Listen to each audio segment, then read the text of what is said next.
अभी हम लोग परिसर अध्ययन भाग 2 में मानव की उन्नति, तो पहला है कुशल मानव से लेकर आधुनिक मानव तक, और दूसरा उन्नत बुद्धि का मानव और संस्कृति। इन दो विषयों पर हम लोग चर्चा करेंगे। कुशल मानव था, कुशल मानव से लेकर आधुनिक मानव तक। तो कुशल मानव क्या होता है? तो कुशल मानव से तात्पर्य वह मानव जो अपने हाथों का कुशलता से उपयोग करता है। कुशल मानव का मतलब क्या होता है कि कुशल मानव का अर्थ होता है वह मानव जो अपने हाथों का कुशलता से उपयोग करता था। इस मानव के अस्तित्व का प्रमाण सबसे पहले अफ्रीका महाद्वीप में मिला। यानी जो कुशल मानव था उसका जो अफ्रीका महाद्वीप के तंजानिया और केनिया दो ऐसे देश हैं जिन देशों के अंतर्गत जो है कि ऐसे मानव कुशल मानव पाए गए। इस मानव की खोज लुई लीकी नाम के वैज्ञानिक ने की। यानी लुई लीकी नाम का जो वैज्ञानिक था उसने खोज किया। इन मानव के अवशेषों के साथ उसके बनाए गए कुछ औजार भी पाए गए। यानी जो एक कुशल मानव था उसके अवशेष और जो उनके द्वारा बनाए गए कुछ औजार थे, उस औजारों को लुई लीकी नाम के वैज्ञानिक ने खोजा। इसलिए उन्होंने इसे होमो हैबिलिस नाम दिया। यानी लुई लीकी नाम के वैज्ञानिक ने जो अवशेष प्राप्त हुए उसको उन्होंने होमो हैबिलिस नाम दिया। लैटिन भाषा में होमो का अर्थ होता है मानव। तो लैटिन भाषा में होमो का अर्थ क्या होता है? मानव, और हैबिलिस का अर्थ होता है हाथों का कुशलता पूर्वक उपयोग करने वाला। कुशल मानव दो पैरों पर खड़ा होकर चल सकता था, लेकिन वह सीधे जो नहीं चलता था, यानी कि थोड़ा टेढ़ा होकर चलता था। यानी उसकी रीढ़ की हड्डी जो थी पूरी तरह से सीधी नहीं थी, थोड़ी तनी हुई नहीं थी, थोड़ी टेढ़ी थी, उसके अंदर थोड़ा टेढ़ापन था। इस मानव का मस्तिष्क ऐब बंदर की तुलना में अधिक बड़ा था, परंतु चेहरे और हाथ पाँव की विशेषताएं अंशतः ऐब बंदर की तरह ही थी। यानी ये जो मानव था वह जो है बंदर की तरह ही था, लेकिन इसका मस्तिष्क थोड़ा जो है कि आकार में बड़ा था। कुशल मानव के बनाए गए औजार बड़े प्राणियों का शिकार करने के दृष्टि से उपयुक्त नहीं थे। यानी कुशल मानव जो उसने औजार बनाए थे यह बड़े प्राणियों का शिकार नहीं कर सकता था, बल्कि इस औजारों के द्वारा मांस खरोचने, हड्डी के भीतर की मज्जा प्राप्त करने, हड्डी को तोड़ने जैसे कामों में किया जाता था। इसलिए कुशल जो मानव था यह क्या करता था कि बड़े प्राणियों का शिकार नहीं करता था, बल्कि उन प्राणियों को जो दूसरे प्राणी मार जाते थे तो उनका उपयोग जो है वह खुद करता था अपने जीवन चलाने के लिए। और वह जो छोटे मोटे शिकार अपनी तरफ से करता था, यानी छोटे प्राणियों के शिकार करता था, और जो पक्षियों के अंडे थे, फल थे, कंद मूल थे, वह उन्हें इकट्ठा करता था और उससे अपना जीवन चलाता था। वो अब सीधी ऋण वाला जो मानव, तो सीधे ऋण वाला जो मानव है यह मानव के विकासवाद का जो है एक महत्वपूर्ण चरण था, जिसे इरेक्टस का मतलब होता है सीधी या तनकर खड़ा रहने वाला। जो सीधा और तनकर खड़ा रहता हो उसे इरेक्टस कहते हैं। इस मानव को होमो इरेक्टस नाम दिया गया। कुशल मानव को होमो इरेक्टस नाम दिया गया। कुशल मानव की तुलना में उसका मस्तिष्क अधिक विकसित था और वह समूह में रहता था। यानी जो होमो इरेक्टस मनुष्य था वो ज़्यादा विकसित था, उसका जो मस्तिष्क था वो ज़्यादा विकसित था, और वह जो है कि समूह में रहता था, ग्रुप में रहता था। यानी कई लोग एक साथ में इकट्ठा रह के मिलकर रहते थे। जंगल में लगने वाली आग को देखकर यह मानव जो है अग्नि से परिचित हो चुका था, और जो आग वगैरह सा था उसका उपयोग जो है वह मांस को पकाने के लिए करने लगा। तो यह मनुष्य जो है कि अग्नि का उपयोग करने लगा था। वह अग्नि का उपयोग करके ये लोग जो शीत क्षेत्र थे जहाँ पे ठंड ज़्यादा थी, वहाँ पर इन लोगों ने जो है अग्नि का उपयोग करके जो है वहाँ पे ये लोग रह जाने लगे। लेकिन ये जो है कि खुद जो इस तकनीक को उत्पन्न करने की तकनीक उनके पास नहीं थी। यानी जैसे जंगलों में आग लगती थी तो उस आग से जो है कि उसका उपयोग तो करते थे, लेकिन इनके पास ऐसी कोई तकनीक नहीं थी जिससे ये आग उत्पन्न कर सके। यानी जहाँ आग नहीं हो वहाँ पे ये लोग खुद आग उत्पन्न नहीं कर सकते थे। इस मानव के औजार भी पहले वाले औजारों की तुलना में उन्नत और आकारबद्ध थे। यानी जो सीधी रीढ़ वाला मानव था उसके जो औजार थे वो पहले के जो मनुष्य था उसके औजारों से ज़्यादा जो है कि विकसित थे, उन्नत थे। ये हथकुल्हाड़ी जैसे औजार का उपयोग करते थे। हथकुल्हाड़ी इन्होंने सबसे पहले बनाया। तो अफ्रीका, एशिया और यूरोप महाद्वीपों में सीधी रीढ़ वाले मानव के अवशेष और उनके साथ उनके द्वारा बनाए गए औजार पाए गए। यानी जो है कि जो अफ्रीका हुआ, एशिया हुआ, यूरोप हुआ, यहाँ पर सीधी रीढ़ वाले जो मानव थे उनके पास जो है हथकुल्हाड़ी जैसे औजार पाए गए। इसके बाद में शक्तिमान मानव। तो मानव के विकास का अगला चरण जो होता है वो शक्तिमान मानव का है। यह मानव ज़्यादा शक्तिशाली था, ज़्यादा जो है बलिष्ठ था। इसमें जो है कि इसके अवशेष सबसे पहले जर्मनी निएंडरथल में पाए गए। निएंडरथल जो एक स्थान है जर्मनी देश में, वहाँ पर जो है कि इसके अवशेष सबसे पहले पाए गए। अतः उसे निएंडरथल मैन कहते हैं। निएंडरथल मानव उन्हें कहा जाता है। यह मानव जो था वह मस्तिष्क सीधी रीढ़ वाले मानव की तुलना में अधिक विकसित था। यानी इनका जो मस्तिष्क था वो सीधी रीढ़ वाले मानव से भी ज़्यादा उन्नत था। शक्तिमान मानव प्रमुख रूप से गुफाओं में निवास करता था।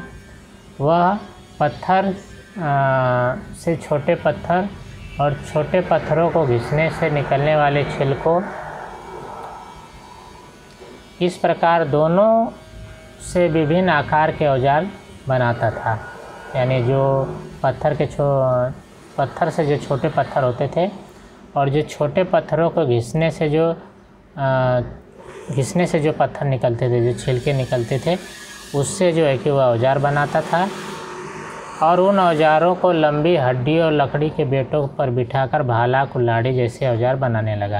यानी इसको जो है कि लकड़ी पर और जो हड्डियाँ, बड़ी बड़ी हड्डियाँ, लंबी हड्डियाँ होती थी, उन पर जो है कि इसको फिट करता था, बिठाता था और उससे जो है कि हथियार बनाता था। वह विशालकाय प्राणियों के शिकार करता था। यानी जो बड़े बड़े प्राणी थे, अब पहले के जो मानव था वो छोटे प्राणियों का शिकार करता था, अब यह जो है कि बड़े प्राणियों का शिकार करने लगा। चमड़े का मांस खरोचने के लिए पत्थर के छिलकों से बनाए गए रंधों का उपयोग करने लगा। चमड़े के वस्त्रों को उपयोग में लाता था। वह मुख्यतः मांसाहारी था, यानी मांस को खाता था वो ज़्यादा करके। वह आग पर अन्न भूनकर खाता था। कठोर लकड़ी की तीलियों को एक दूसरे पर घिसकर अथवा पत्थरों को एक दूसरे पर पटक कर चिंगारियाँ उत्पन्न करता था। यानी ये जो शक्तिमान मानव था, अब ये धीरे धीरे जो है कि अग्नि उत्पन्न करने की तकनीक का भी विकास करने लगा। कैसे? लकड़ियों को, तीलियों को घिसता था लकड़ियों को, और जो पत्थर थे, पत्थर पे एक दूसरे पत्थर को पटक कर जो है कि उससे चिंगारी उत्पन्न होती है। ऐसे देखो, हम भी कभी ऐसे पत्थर फेंकते हैं, कहीं पत्थर से टकराता है, उसमें चिंगारी उत्पन्न होती है। तो इस तरह से भी चिंगारी उत्पन्न होती थी और उससे जो है कि आग निर्माण करने लगा। यानी उसने अग्नि उत्पन्न करने की कला को विकसित कर लिया। कुछ वैज्ञानिकों के मतानुसार वह कुछ चलताऊ ध्वनियाँ बोलकर संवाद भी करता था। मैंने कुछ जो है कि ध्वनि उत्पन्न करता था और जिसके कारण से एक दूसरे से संवाद भी उत्पन्न करने लगा। फिर भी मन के भावों को शब्दों द्वारा व्यक्त की जाने वाली विकसित भाषा व्यवस्था उस शक्तिमान मानव के पास थी अथवा नहीं, यह निश्चित रूप से नहीं कहा जा सकता। यानी उसके पास जो है कि एक दूसरे से संवाद स्थापित करने की कोई भाषा थी या नहीं थी, यह जो है कि बताना संभव नहीं है। उसके समूह का कोई व्यक्ति मर जाता तो वह दफन करते समय शक्तिमान मानव मृत व्यक्ति के साथ औजार, प्राणी की सींगे, वस्तुएं गाड़ देता था। यानी वो क्या करता था, अगर कोई व्यक्ति मर गया तो उसको जब वो दफन करता था ज़मीन के अंदर, तो उसके साथ में वह जो है उसका जो औजार था, वो प्राणियों के सींगे थे, उसके साथ में दफन कर देता था। इसी भांति मृत व्यक्ति के शरीर को लाल रंग की मिट्टी मलता था। जो व्यक्ति मर जाता था उसको लाल रंग की मिट्टी से उसको मला जाता था। इसके दिखाई देता है कि शक्तिमान मानव के कालखंड में मृत व्यक्ति को दफन करने के संबंध में कुछ नियम बनाए गए थे। यानी उस काल में जो मृत व्यक्ति था उसको दफन करने के कुछ नियम थे, इससे पता चलता है। समय के साथ शक्तिमान मानव ने कुछ समूहों ने अफ्रीका से निकलकर यूरोप और एशिया महाद्वीपों तक स्थलांतरण किया। यानी जो इसमें से कुछ मानव जो थे वो वहाँ से निकल यूरोप और एशिया में चले गए। स्वाभाविक रूप से उनके विभिन्न वातावरण का सामना करना पड़ा, यानी जो क्योंकि हर जगह का वातावरण में अलग अलग था, तो अलग अलग वातावरण का जो उन्होंने सामना किया। उनके जीने और भोजन प्राप्त करने की नई प्रणालियों को आत्मसात किया, नई जो है कि तकनीक उन्होंने आत्मसात करनी पड़ी, क्योंकि जो कालखंड में जहाँ गए वहाँ पे वहाँ जैसा वातावरण था वहाँ का, उसके अनुसार जो है कि वहाँ पे जो है कि उनको ढलना पड़ा अपने आप। उनके जो औजार थे उनमें भी जो है कि विकास हुआ, उसमें सुधार हुआ, और लेकिन इसके लिए जो है कि हज़ारों वर्ष लग गए। शक्तिमान मानव की अपेक्षा अधिक उन्नत मानव को बुद्धिमान मानव कहा जाता है, यानी शक्तिमान मानव के बाद अब जो है बुद्धिमान मानव आया, जो उनकी अपेक्षा अधिक ज़्यादा उन्नत था। आगे चलकर हम इस बुद्धिमान मानव का परिचय जो है प्राप्त करेंगे आगे के पाठों में। इसके बाद में शक्तिमान मानव और बुद्धिमान मानव कुछ समय तक यूरोप में साथ साथ निवास करते थे, यानी जो शक्तिमान मानव थे वे और जो बुद्धिमान मानव थे वे दोनों जो है कि एक साथ में निवास करते थे। शक्तिमान मानव था उसका अस्तित्व धीरे धीरे ख़त्म हो गया, क्योंकि पर्यावरण में जो परिवर्तन हो गए उसके अनुसार वह अपने आप को समायोजित नहीं कर पाया। लगभग 30,000 वर्ष पूर्व शक्तिमान मानव नष्ट हुआ, ऐसा कर्व 14 पद्धति के आधार पर कहा जाता है। ऐसा कहा जाता है कि 30,000 वर्ष पूर्व जो है शक्तिमान मानव एकदम नष्ट हो गया, उसकी जगह पे बुद्धिमान मानव आया। तो बुद्धिमान मानव ने क्या किया उसके बारे में भी जानकारी हम लोग लेंगे। तो इसके पूर्व के किसी भी मानव की तुलना में ये जो बुद्धिमान मानव था ये ज़्यादा जो है कि सक्षम था, उसकी क्षमता जो अधिक थी।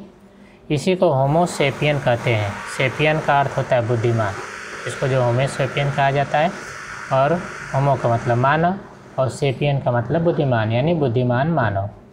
यूरोप में इसे क्रोमेनान इस नाम से जाना जाता है। बुद्धिमान मानव के अवशेष अफ्रीका, एशिया, यूरोप में भी पाए जाते हैं। यह मानव अपने कार्य की आवश्यकता अनुसार विविध प्रकार के औजारों का निर्माण किया, शस्त्रों का निर्माण किया, साथ ही वह पत्थर की छोटी परतें काटकर हड्डी अथवा लकड़ी के खांचे में बिठाता था मानव था। उसमें विकास की प्रक्रिया में जो बुद्धिमान मानव था वह उसके सौर यंत्र पूर्ण रूप से विकसित हो चुके थे। वो जीवा का जो है कि उपयोग करने लगा, उसे लचीली जीवा प्राप्त हुई। फलस्वरूप वो विभिन्न ध्वनियों का उच्चारण करके स्वर को आवश्यकता अनुसार मोड़ दे सकता था, यानी जो उसकी जीवा था उसका उपयोग वो करने लगा और अपने जो है कि ध्वनि जीवा को अलग अलग तरह से मोड़कर वह ध्वनि उत्पन्न करने लगा। वह दिखाई देने वाली वस्तुओं के लिए आकलन और मन के भावों को कल्पना शक्ति के आधार पर शब्दों का रूप दे सकता था, यानी जो वस्तु थी उसका जो है कि एक नाम वो देने लगा। तात्पर्य यह कि उसके पास विकसित भाषा पद्धति थी, यानी उसके पास जो है कि भाषा पद्धति का विकास हुआ। यह प्रत्यक्ष निरीक्षण और कल्पना शक्ति द्वारा चित्र बनाने लगा और कलात्मक वस्तुओं का निर्माण करने लगा। यह उन्नत बुद्धिमानव और जो संस्कृत उन्नत बुद्धिमानव, अब उसके बारे में जानकारी लेंगे। तो बुद्धिमान मानव की वैज्ञानिक क्षमता अधिक उन्नत हुई, उसे उन्नत बुद्धिमान मानव यह नाम प्राप्त हुआ। यानी जो बुद्धिमान मानव था उसके अंदर जो है कि वैचारिक क्षमता अधिक होने के कारण से उसे उन्नत बुद्धिमान मानव कहा जाने लगा। उसी को होमो सेपियन कहते हैं, उसी को होमो सेपियन नाम कहा जाता है। उसके मस्तिष्क की क्षमता और साथ साथ उसका आकलन क्षमता निरंतर विकसित होता गया। उन्नत बुद्धिमान मानव से तात्पर्य आधुनिक मानव अर्थात हम हैं। उन्नत मानव का मतलब होगा कि हम लोग। मनुष्य का रंग, रूप, स्वास्थ्य विषयक विशेषताएं आदि घटक उसके पूर्वजों के साथ साम्य दर्शाते हैं। इस घटक को आनुवांशिकता कहते हैं। आधुनिक मानव में शक्तिमान मानव के कुछ अंश होने की बात पाई गई है। इसके आधार पर यह कहा जाता है कि शक्तिमान मानव और बुद्धिमान मानव ये दोनों भी आधुनिक मानव के पूर्वज थे। यानी शक्तिमान मानव और जो बुद्धिमान मानव है उनसे जो ही आधुनिक मानव जो है वो उसकी निर्माण हुई, उत्पत्ति हुई है। जो आधुनिक मानव है इनके ये लोग पूर्वज माने जाते हैं। ईसा पूर्व लगभग 11,000 से ईसा पूर्व 10,000 की कालावधि में आधुनिक मानव ने पशुपालन और खेती की तकनीक का विकास किया। उसके द्वारा विकसित हुई वैचारिक क्षमता के फलस्वरूप तकनीकी विज्ञान में सुधार होने की गति निरंतर बढ़ती गई। उसका जीवन अधिक स्थिर होने लगा। यानी ये जो कि मनुष्य खेती करने लगा और पशुपालन करने लगा, जिसके अंदर उसके अंदर स्थिरता है, क्योंकि जब खेती करेंगे तो किसी एक जगह पे जो है कि स्थिर रूप से रहने लगे। और फलस्वरूप जो है ये जो मानव था ये अन्न में वसायुक्त पदार्थों का समावेश किया, जिसके कारण से कार्बनिक पदार्थों की मात्रा में वृद्धि हुई। भोजन में जो कार्बनिक जो पदार्थ थे उनकी मात्रा बढ़ी। जीवन प्रणाली और भोजन पद्धति में आए इन परिवर्तनों के कारण धीरे धीरे वह जो है कि मनुष्य बलिष्ठ शारीरिक संरचना से परिवर्तित हुआ। यह यानी धीरे धीरे वह जो है कि ज़्यादा जो है कि शक्तिशाली बलिष्ठ बना। उसके चेहरे का आकार प्रकार भी परिवर्तित हुआ, यानी उसका आकार जो है चेहरे का जो है रूप रंग वो भी बदल गया। आधुनिक मानव का उन्नत बुद्धिमान मानव, यह नाम उसकी शारीरिक क्षमता के आधार पर नहीं बल्कि बौद्धिक और शारीरिक सांस्कृतिक क्षमता का सूचक है। यानी जो उन्नत बुद्धिमान मानव है उसकी बौद्धिक और सांस्कृतिक क्षमता जो है अधिक होने के कारण से उसे उन्नत बुद्धिमान मानव कहा जाता है। इस तरह से हम कहेंगे कि जो उन्नत बुद्धिमान मानव था वह जो है कि ज़्यादा विकसित हुआ। उसने पशुपालन और कृषि का प्रारंभ किया और उसने जो है कि नई तकनीकों की कारण से सांस्कृतिक उन्नति जो है कि वेगवान हुई। अनर से प्रारंभ हुई उसकी यात्रा जो है वह उन्नत मानव के रूप में अभी जो है कि निरंतर चालू है। यह जो है कि इस पाठ के बारे में हमने जो है जानकारी प्राप्त की।